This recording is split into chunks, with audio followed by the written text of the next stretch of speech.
their capital expenditure. Many states have actually shown that some of the signature projects of their states have been completed over the years since 2021, when we have been giving them SASCI, 50 years interest-free capital expenditure, money which goes to the states. So with this, the effective capital expenditure, although I said capital expenditure is 12.2 lakh crores, the effective capital expenditure, which includes grants that I give to the states as well, is 17.1 lakh crores, which is 4.4% of the GDP, which goes only to build India in the states and everywhere else, union territories and so on. So states and union territory put together for the capital expenditure, 17.1 lakh crore is being given effectively.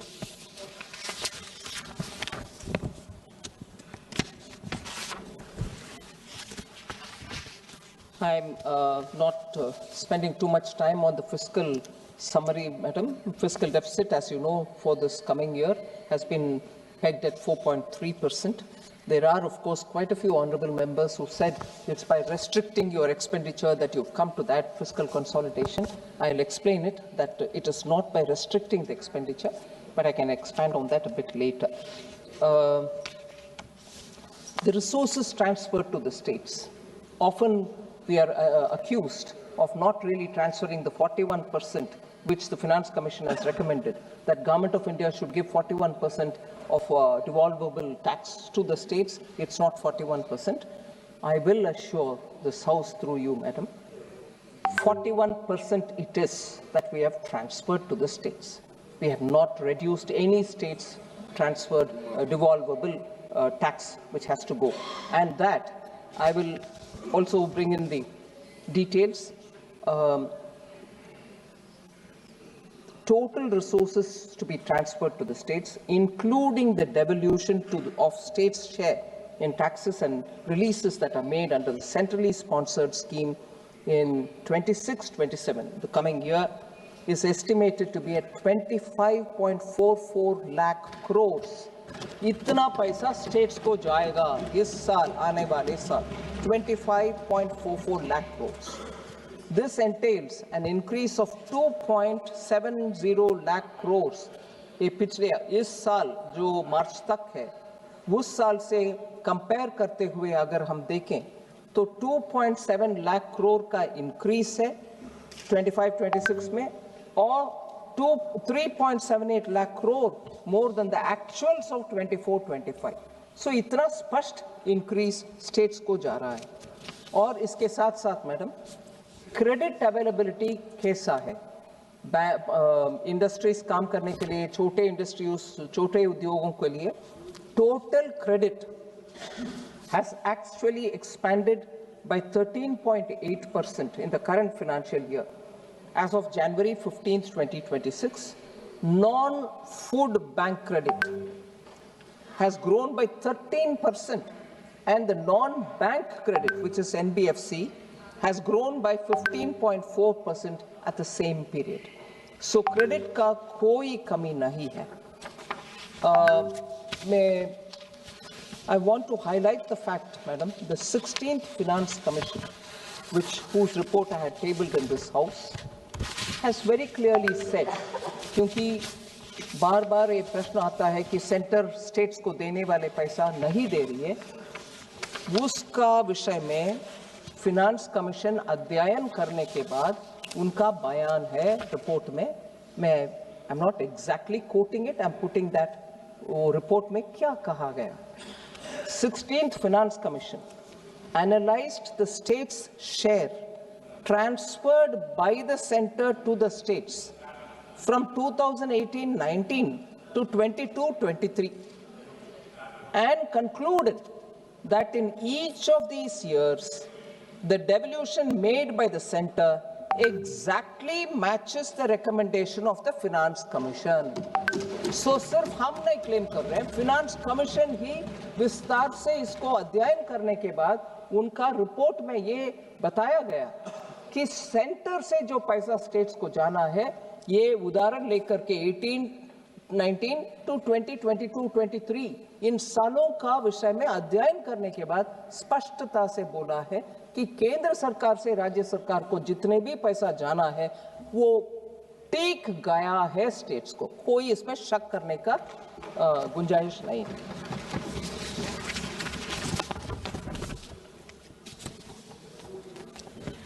क्योंकि इस विषय में इतना स्पष्टता से मैं बात करना चाहती हूँ, थोड़ा सबको मालूम है फिर भी मैं याद दिलाना चाहती हूँ। ग्रॉस टैक्स रेवेन्यू मतलब टोटल टैक्स से जितना कलेक्ट होता है उसको ग्रॉस टैक्स रेवेन्यू कहा जाता है। वो सेसेस भी और सरचार्जेस भी उसमें शामिल होता है, वो अलग है। फिर कॉन्स्टिट्यूशन ये बताता है कि सीएजी के द्वारा ऑडिट करने के बाद नेट प्रोसीड्स क्या है, ये निर्णय करने वाले सीएजी है। नेट प्रोसीड मतलब ये ग्रॉस टैक्स रेवेन्यू जो अमाउंट है उससे सेस को हटा दो, सरचार्ज को हटा दो, उसके बाद जितनी भी है उसको डिविजिबल पूल कहते हैं, वो ही है नेट प्रोसीड। उससे हम 41% स्टेट्स को भेजा है कि नहीं भेजा है उसका अध्ययन होना चाहिए, ना कि ग्रॉस टैक्स रेवेन्यू के ऊपर। ग्रॉस टैक्स रेवेन्यू में सेस भी है, सरचार्ज भी है। सो जब डांटना है केंद्र सरकार को, आप सेस भी कलेक्ट कर रही हो, सरचार्ज भी कलेक्ट कर रही हो, हाँ कलेक्ट कर रहे हैं क्योंकि कॉन्स्टिट्यूशन में हमें प्रावधान है सेस कलेक्ट कर सकते हैं और सरचार्ज कलेक्ट कर सकते हैं कॉन्स्टिट्यूशन के मुताबिक। वो हटाने के बाद जो पूल रहता है उसके ऊपर आपको 41% मिलना चाहिए, वो मिल रही है कि नहीं मिल रहे आप उसके ऊपर कैलकुलेट करो, ना कि जीटीआर के ऊपर, और उसके बाद बोलोगे कि सेस भी आप कलेक्ट कर रही हो और उससे हमें कम भी दे रही हो। No, you can't have it both veg.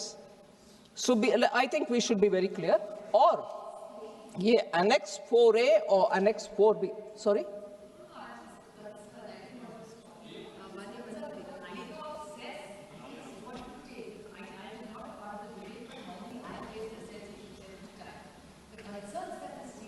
माननीय सदस्यगण, सभा की सहमति हो तो सभा की कार्रवाई माननीय वित्त मंत्री जी के भाषण की समाप्ति तक बढ़ा दी जाए।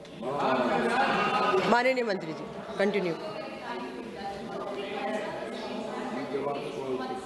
There is less accountability. The CAG also has said that. So the concerns that the state raised is that if you take everything in cess, then what are the states left with? Like even the new schemes, if you keep cutting, then what will the states have? That's the limited point I think the opposition is raising. I don't think there's any allegation about it. It's just to what.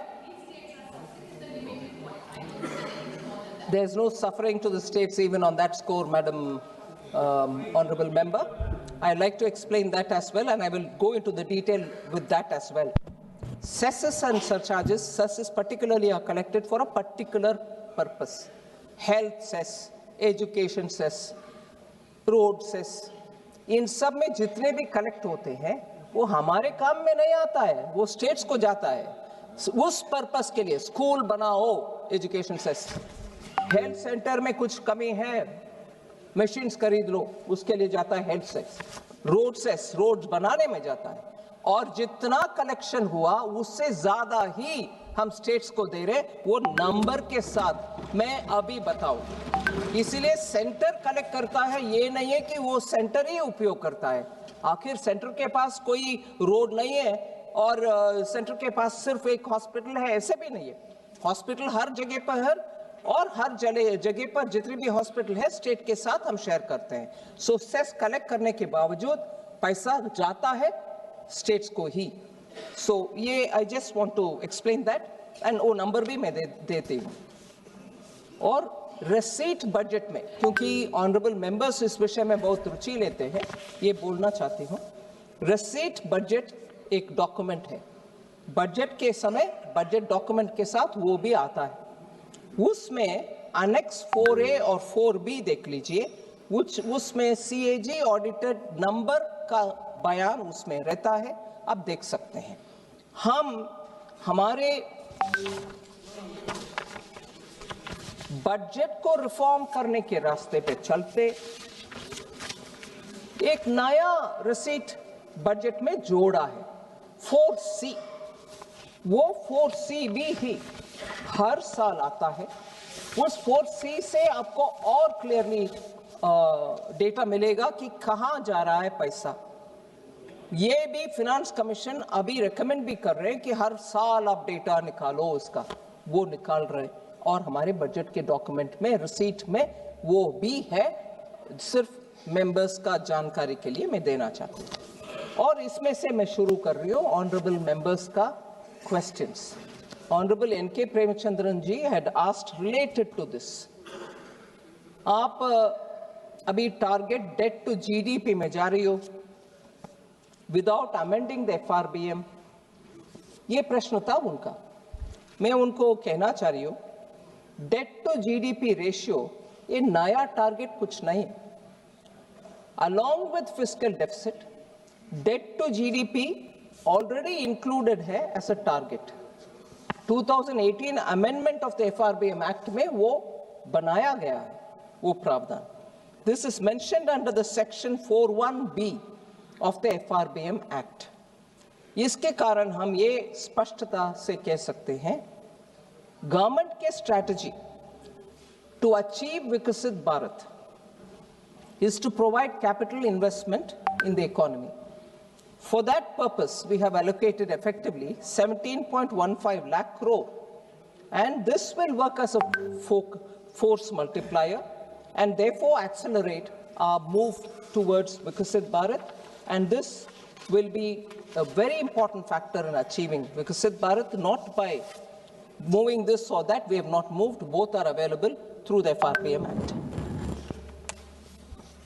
Madam, बहुत सारे लोग युवाओं के लिए बात किए और ये विषय था कि कुछ ऐसे नया पॉलिसी नए ले आ रहे जिससे युवा के लिए रोजगार मिले और उनको कैसे क्या स्कीम्स के द्वारा अटेंड कर रहे। मैं स्पष्टता से कहना चाहती हूँ, जैसे मैंने पहले ही बताया, 5 regional medical hubs medical tourism को बढ़ावा देगा। उसके साथ साथ 1 lakh opportunities in the next 5 years उस एक स्कीम के द्वारा होने वाले हैं। एलाइड हेल्थ प्रोफेशनल्स के उस बड़ा स्कीम के द्वारा। फिर 5 new industrial to textile sector to leather sector major parks जो बना रहे हैं, उसमें भी हम मानते हैं नया उद्योग और जॉब्स होने का संभावना क्लियरली दिखता है। एल्डरली केयर के लिए हमारी केयर इकोसिस्टम को बढ़ावा देने के लिए 1.5 लाख केयर गिवर्स को हम तैयार कर रहे हैं इस साल विद स्किल्स, जो कि वो wellness, yoga and assistive device operation सब कर पाएंगे। इसीलिए सीधा ये 1.5 लाख लोगों को इस साल ही अपॉर्चुनिटीज जॉब के नाते मिलेगा। इसके अलावा loan linked capital subsidy scheme for veterinary professionals to be available as veterinary professionals. गांवों में वेटनरी प्रोफेशनल के रोल में काम करने के लिए 20,000 से ज्यादा लोग को इसमें तुरंत इस साल ही अपॉर्चुनिटीज क्रिएट होगा, उनको जॉब्स मिलेगा। इसके अलावा क्योंकि हमने आइकॉनिक टूरिज्म सेंटर्स का अनाउंसमेंट की, उसको साथ साथ जोड़ने वाले एक स्कीम, जॉब से भी जोड़ने वाले एक स्कीम है। 10,000 टूरिस्ट गाइड्स को हम तैयार करेंगे इसी साल। 20 आइकॉनिक सेंटर्स, टूरिज्म सेंटर्स में होंगे वो, और 12 वीक का ट्रेनिंग जो ऑनलाइन भी सीधा भी पर्सन टू पर्सन भी होगा। इससे ट्रेन्ड टूरिस्ट गाइड्स ये आइकॉनिक सेंटर्स में अपने रोजगार बढ़ावा कर सकते हैं। श्री मार्ट्स ये भी अनाउंसमेंट हुआ है। SHG ग्रुप्स के द्वारा, सेल्फ हेल्प ग्रुप्स के द्वारा महिलाओं को बहुत सारे प्रोत्साहन मिलता है, उनको कॉर्पस मिलता है, उनके छोटे छोटे बिजनेसेस कराने के लिए मदद मिलता है। बैंक्स भी उनको उनके कॉर्पस को मन में रखते हुए उनको लोन्स भी एक्सटेंड करते हैं with some consideration in the rates. इसी एसएचजी ग्रुप को फोकस करते हुए माननीय प्रधानमंत्री जी ने लखपति दीदी का एक्सपेरिमेंट शुरू किया।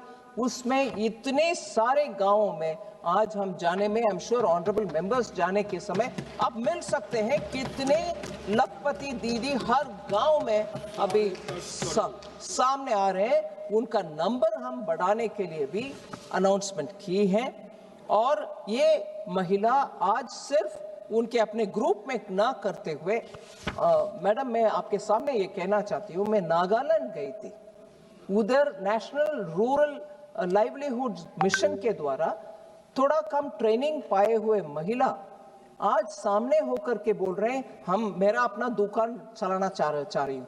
वो कपड़े में हो सकता है, लोकल अचार हो सकता है, या लोकल कुछ हैंडीक्राफ्ट हो सकता है। इन महिलाओं को आज उनके अपने एंटरप्राइज खोलने का इतना आतुरता है।